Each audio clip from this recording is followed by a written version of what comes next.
Hey, no matter how much you save and watch your bank account, do you feel like your money is just running away? It could be due to financial leakage. This is very interesting. CEO and founder of Strive Financial, Sam McElroy, shares what the cause is and how you can get your finances back on track. That's a very interesting term. Yeah, financial leakage. Doesn't sound good. What exactly is it? That's right. We always joke with people that you don't want leakage anywhere, finances especially, but the best way I can explain it is imagine filling up a bathtub with water, right? The way that we sometimes approach finances, we act as though we just need more, a bigger faucet so that we can dump more water in more quickly.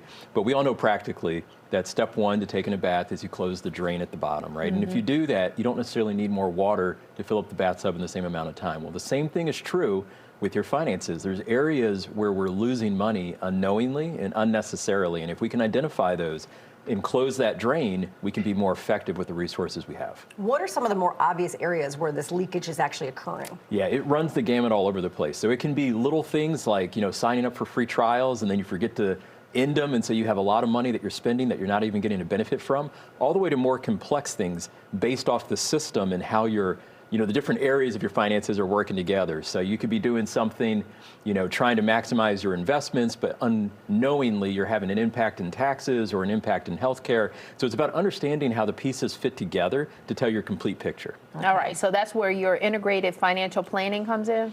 Absolutely. I find so often that when you're looking at personal finances, we take somewhat of an investment-centric approach. And so it's almost like the investments are the identified patient. We're all huddled around trying to just talk about the investments. But with a holistic, integrated approach, it's a you-centered approach. It's about putting the individual in the middle, understanding that money is just a tool, and what matters is the people and what they're trying to do with it. And then just trying to make sure that everything is arrayed towards who you are and what you're trying to accomplish, what your goals are, etc.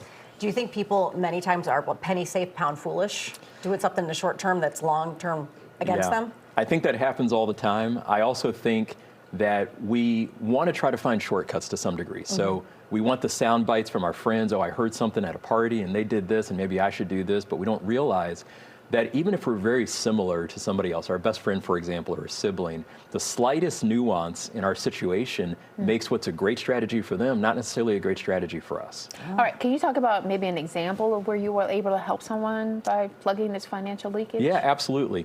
So there's a lot that come to mind, but I remember in particular there was a client that we were working with, and so we always start by just going through trying to assess the situation.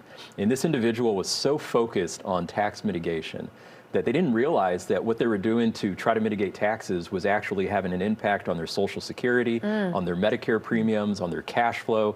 And so by being able to really identify whether they were getting true efficacy in what they were doing from a tax standpoint, you could actually close that down and just make sure that all the pieces were fitting back together as a neat little puzzle. Wow. Well, you're talking about the subscriptions and all that kind of things. It adds up. It's not like it's not real money, but how much real money are you talking about people losing? Sometimes it's scary. Yeah. A lot of times when we think about losses, we think about market losses. But in reality, in most situations, market losses are controllable, they're understandable, and if you have the time to wait it out, you often get some of that money back. Oh, wow. But when you're talking about losses due to financial leakage, it can be astronomically larger, number one, but the harder part is that it's often irreversible. Once that money gone, there's very few remedies to ever try to get it back. Yeah. I imagine the first step would be probably gathering all your paperwork to come in and see you? Yeah, absolutely. I think it's gathering all your resources. You got to understand where you are, but then trying to, have an understanding of what your goals are also. Sometimes people are sitting on the answer and they don't realize it if you just think subjectively about what keeps you up at night and what's going on. And if you start there, you can really get to a better place. But therein lies the problem also, which is that we always talk about how personal finances is part math, but it's part psychology. Yeah. I think sometimes when you start on this process, people have feelings of shame or regret. I wish I had done this differently.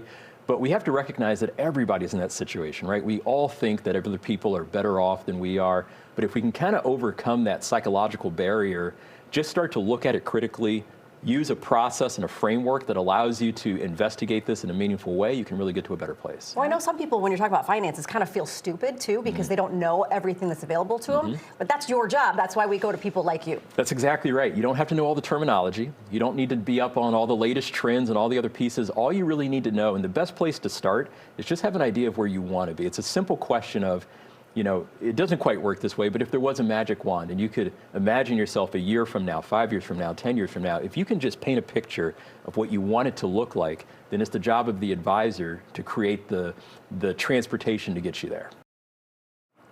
Grab those phones and scan the QR code on your screen for more information about Stride Financial. You can also visit StrideFinancialAdvisors.com or call the number there on your screen. Contact them to schedule a complimentary meeting with one of their advisors.